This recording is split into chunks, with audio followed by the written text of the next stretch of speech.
Your morning can feel late before you even leave the bathroom. It starts with something small. A wet sink, a towel that is still damp from last night, a bottle that falls over when you reach for another one, a mirror with a few tiny spots that you notice, even if you do not have time to clean them. None of these things is dramatic. None of them ruins the day by itself. But together, they create a quiet feeling. The morning has already begun asking too much from you. Hello, I am Emmy. Today, we are looking at 8 Japanese-inspired bathroom habits that can make mornings feel easier. Not perfect, not luxurious, easier. Because often, the problem is not that your bathroom is too small. It is not even that you need a stricter morning routine. The problem is that the room holds too many small, unfinished requests. Wipe this, move this, find this, dry this, decide which bottle to use, step around the towel, ignore the clutter. Before your body has fully woken up, your mind is already managing the room.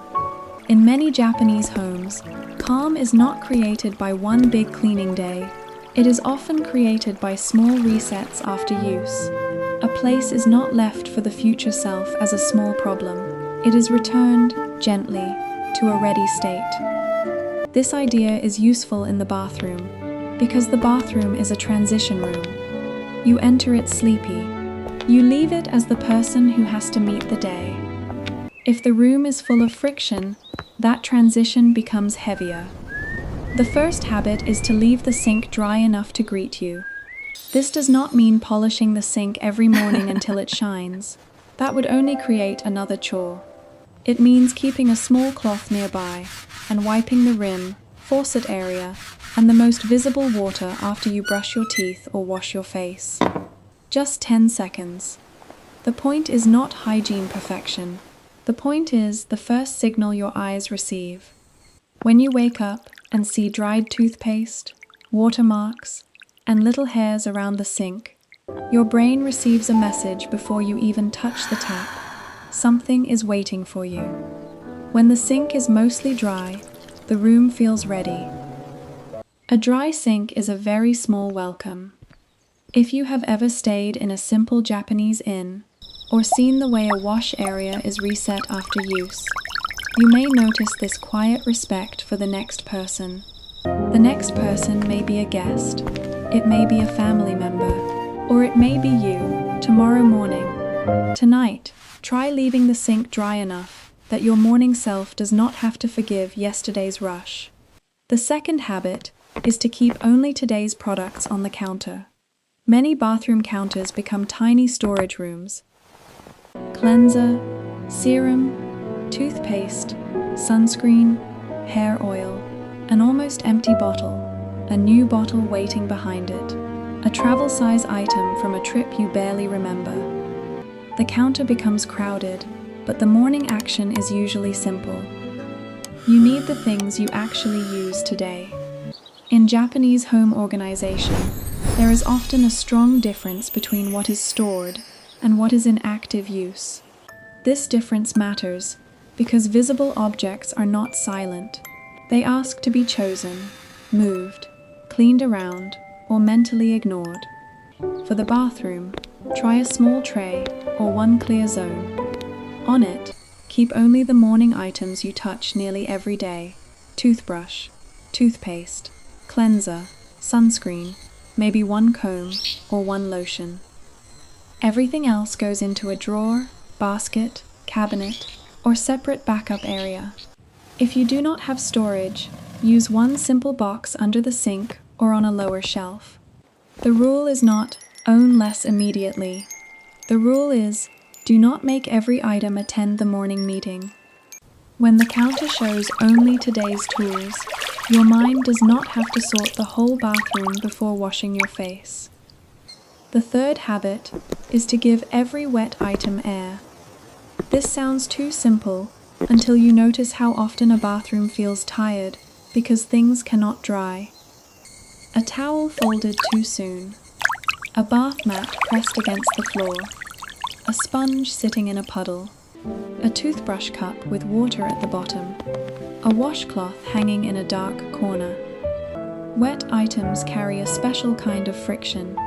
They make the room feel unfinished. They also make you hesitate before touching things. In many Japanese bathrooms and wash areas, there is attention to water flow, ventilation, and separating wet from dry zones. We do not need to copy a whole bathroom design to borrow the lesson. After you shower or wash, ask one question. What needs air? Hang the towel open, not bunched. Lift the bath mat over the edge of the tub or a rail if it stays damp. Empty the toothbrush cup. Stand the sponge where water can leave it. Move the wet cloth away from the corner. This habit takes less than 1 minute, but it changes how the room feels tomorrow. A bathroom that dries is a bathroom that rests. The fourth habit is to make the mirror a 2-second check, not a task. The mirror is often the first place the morning becomes self-critical. You notice your face, then the spots on the glass, then the clutter behind you, then the strange angle of the towel, then the thing you forgot to put away. Suddenly, the mirror is not helping you get ready. It is reporting everything. Try this. Keep one small cloth within reach, and after washing your face or brushing your teeth, wipe only the center area you actually look through. Not the whole mirror, not every corner, just the face height area. 2 seconds. This creates a clear place for the eyes. It also prevents the mirror from becoming a symbol of, I should clean the bathroom soon every morning. There is a Japanese word, ma, often used to describe a meaningful pause or space. In the bathroom, you can think of this clear mirror area as visual ma. It gives your face a little space from the noise around it. You do not need the entire bathroom to be perfect for the first glance to feel calmer. The fifth habit is to set one towel rule. Many bathrooms become confusing because towels do not have a clear life. Is this towel clean? Is this one for hands? Is that one drying? Why is there one on the door? Why is one on the floor? Towels are soft, but towel confusion is real morning friction. Choose one simple towel rule for your home. For example, hand towel always hangs on this hook. Bath towel always opens on this rail after use. Used washcloth goes straight into this basket. Fresh towel lives only in this drawer. Do not create 5 rules if one rule would solve the daily confusion. The Japanese-inspired part is not the towel itself. It is the respect for a fixed place. When an object has a reliable home, your body can move without asking your mind for instructions. That is what makes a routine feel easier. The sixth habit is to prepare the first touch of the morning. The first touch is the first thing your hand reaches for when you enter the bathroom.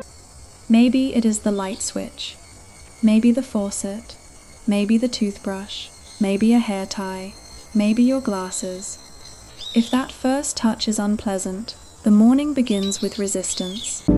The toothbrush is hidden behind bottles, the faucet area is wet, the hair tie is missing. The clean towel is not where you thought it was. Before bed, prepare only the first touch. Place the toothbrush where your hand naturally reaches. Put the hair tie in the same small dish. Leave the towel open and ready. Set the cleanser facing forward. This is not a full evening routine. It is one tiny kindness to the person who will wake up with less patience than you have now. In Japanese living, there is a beautiful practicality in preparing the next action. Shoes face the direction you will leave. Tools are returned with the next use in mind.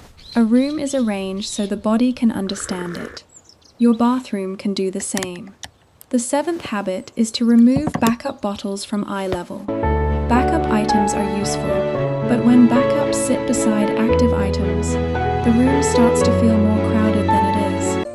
2 shampoos, 3 lotions, extra toothpaste, the unopened cleanser, the almost empty bottle you keep because there is still a little left. These objects are not wrong. They are simply not part of the morning. Move backups away from eye level.